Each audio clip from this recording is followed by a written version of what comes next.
Okay, so this is the portfolio that we have put together. It's based on 5 companies: Abraham Luxembourg, Raynet Investments, RTL Group, and ArcelorMittal. The first 4 companies will all be invested in assets, and the last company will be in bonds, a total of $150,000 in bonds. The rest will go on assets, a part of $1 million investment.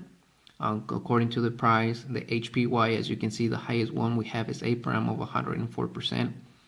And given on the future values of the companies based on the analysis that we have done and the speculations of the market, we'll counter of 426,000, 252,000, 204,000, 236,000, and 252,000. And what we're going to move on up into how is it that we got these figures. First up, we're going to talk about the economy. We can see that their inflation is at a 0.30%. Their GDP is $60.38 billion, and having the second highest GDP per capita of $86,442. Now, this population of this country, since it's a very small country, it's between Belgium, France, and Germany, and it actually has a quarter of what 1/3 of what currently TJ's population is. It has 500,000 inhabitants. So given the fact of such a small country, not only on size, but also on people, it seems to be a very stable economy. The imports and exports are a slight deficit, but given the fact of the size of the economy, well, that's not rare. Their exportations stand at 10,599, and this is in million euros. And their importations, which I will show, it has shown more, 18,168. We can see here in the graph how it's going up, and it's basically maintaining steady. Now, the contributors to this are Germany, France, and Belgium, with a 28, 13, and 14% on exportations. And becoming our suppliers are the same 3 countries, but in this case, Belgium taking the biggest share of 35%. Next on the line, Germany, 27%, and France with 12%. Now, we're going to talk about a little bit about the GDP. As mentioned before, the GDP is very solid at a $60.38 billion. And we can see how it's grown within the past year. It has an average growth of 8%. The only other countries that grow that much is, as we know, China. And of course, China is a much bigger economy, so that is impressive. However, for an economy to grow 8% on the GDP, even though it's small, it's still a solid economy, and it's very impressive to do so. We can see that the composition of the GDP is based on agriculture, industry, and services. Services takes 86% of the GDP of Luxembourg, and out of that 86%, the financial sector takes 36%. Next online is the real estate services, which is 22.5%. Auto repair and domestic articles, which is 9.8%. And transport and communication take 8.2%. And we're going to move on to what's the index, which is Lux. Now, the Lux index started in January 4th with 1,000 points. It currently holds the most successful 9 companies of the index, as you can see here. These are the prices, and it's a very stable index. And basically, it's made out of steel, insurance, investment, media, telecommunications, and resource extraction. As mentioned before, steel in this case is actually they're strong in this index, being 29.66%. Media takes 20.49%, and telecommunications taking 25.82%. The closing as of November was at 1,564 points. We can see the activity has been since January up until November 2014. And to see a more descriptive graph, we actually have on the daily basis recording from November 1st up until November 30th, 2014.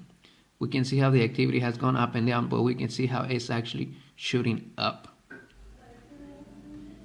And now we actually have the graph based on a more recent scale, just recording 25th of September. up until December 10th. And you may not see as much activity as in the previous graphs, but we can also show that it's going up slightly. And based on their market cap stands at a $76.440 billion, making it 127% bigger than the GDP, which means it has more valuable intangible assets than it does tangible. But either way, whether it's making on tangible assets or intangible assets, we're making money out of it, which at the end of the day, it's what actually matters. Now we can see how the activity of the market cap has been. Within the past 20 years, it has grown 963%. The past 10 years, it has grown 324%. 5 years, 290, and up until today, from the day that it was since the day it started, it has grown 728%. If we take into account last year compared to this year, it has grown 8%. And we expect it to keep growing given the fact that at some point it was actually doubled the amount that it currently is today. Given the fact that the incentive that now that we have a corporate tax of a 0%, this will bring more investment, and we do expect the stock market to keep growing. Based on the government bonds, we can actually see the yield curve. It's actually below the 3%. Now, the one that pays the most is with the 20-year range at a 2.85%. So it's a very low end, which is understandable given the fact that it's a very solid economy. And if we move on to the holding period yield on the companies, we have a winner of 104% being Abraham. Next on line, we have SEX FDR, which is at 39%, and Raynet Investment, which is at 32%. These are the three top companies, and which are the most successful ones yet. Based on their graph, as we can see here, the price, we can see Abraham. You can actually see how it's going up dramatically. We also have Luxembourg, which you may not show, but it still shows pointing up. Raynet Investment, which shows going up. And now you may see and start thinking and asking yourself, a RTL group, which is going down. And I agree with you. The reason why is because the covariance on this company is different. It actually holds a negative 88%. Now you may ask yourself, why would I invest in this company when the covariance shows negative and it only has an actual HPY of 3%, kind of low? Well, the answer is simple. We will invest in Abraham having the highest HPY and having the highest covariance, which means that this company acts almost just as like as the index. Whenever the index wins, we win. We also have Luxembourg Rail Investment as a solid one. But it is inedible since the stock market is very volatile. At some point it will drop. It might drop 0.1, 0.2, 0.5, 1%, 2%. And that's exactly why we are investing in RTL Group. Because this negative 88% tells us that it acts the complete opposite of what the index does. So which means if by any chance the index were to drop, we may lose in here, but we will win in these companies here.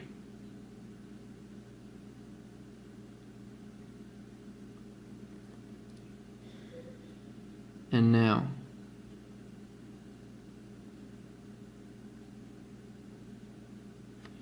a little bit of statistics on why we chose these companies.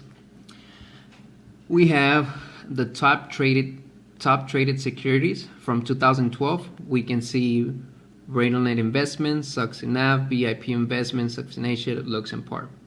And 2013, Succinasia, Succinav, Raynet Investment, Luxembourg SEX. And top traded securities of 2014 is Luxembourg, Succinav, Raynet Investment, Succinasia, and Fin Colleges. If we want to take it at a smaller scale, we can see that in the month of September, the top three companies with most traded securities were Income Profile CI, Luxembourg, Succination. On October of 2014, the most traded securities came from Luxembourg, Succination, and CES.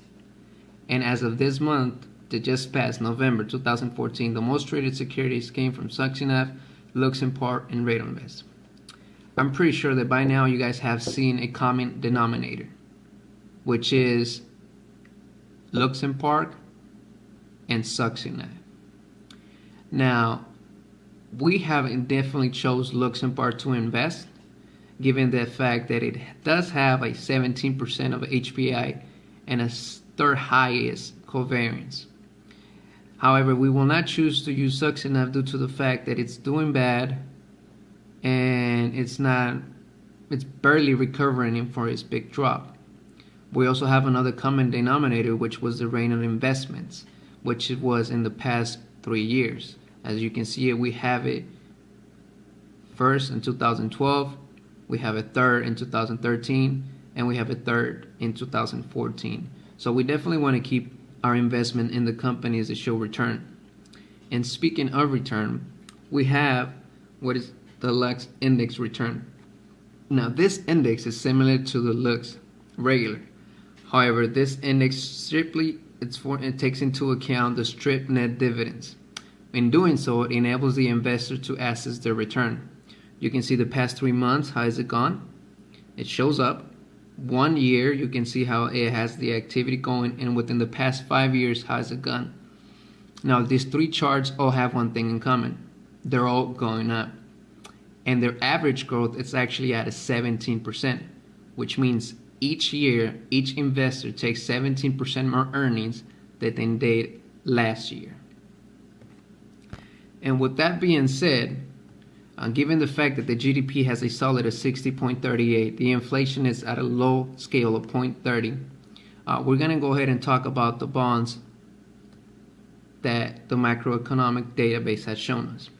ArcelorMittal is a company that is not doing well. As you notice, the HPY was low, and they're actually at a -% in the covariance, which tell us here that this company will need money. And the way to finance, given the fact that they're not doing good with securities, will be obviously by sending out bonds. Now, this company right now has shown 9.6% within the past month for bonds of $1,000. Now, the Lux government has now put up a new attraction for investors, given the tax or corporate tax at a 0%, which means every earning you make, every penny you make will not come tax, will be net income to you. This, we have analyzed that it would actually increase the demand of the market, and therefore everybody's want to invest in all of these companies that we have. We would assure that due to the highest coupon, its dramatic effect will be within the first year. The second, third, and fourth year, of course, it will keep growing. But we don't see the impact as dramatic as within the first year, because even though as companies that are solid are offering 3-4%, this company here is offering 9%, and we're sure that within 2-3 years it may drop to 7 or 8%. But we will have a coupon, we will have a bond that's 9.6%, and the market will want it. So instead of waiting the 6-year period, because these bonds are for 6 years, we will sell it within the first year and put in a markup of 18%, because we're sure that the market is willing to pay that 18% for the type of premiums that we have. And based on our conclusion, you can see now how the companies has gone up. The total value came to $1,370,000, which is our total investment of $1 million. Our earnings is at a $370,350. Take into account that this is our net income, since we don't pay absolutely nothing in taxes, which gives us that percentage of a return of 37%.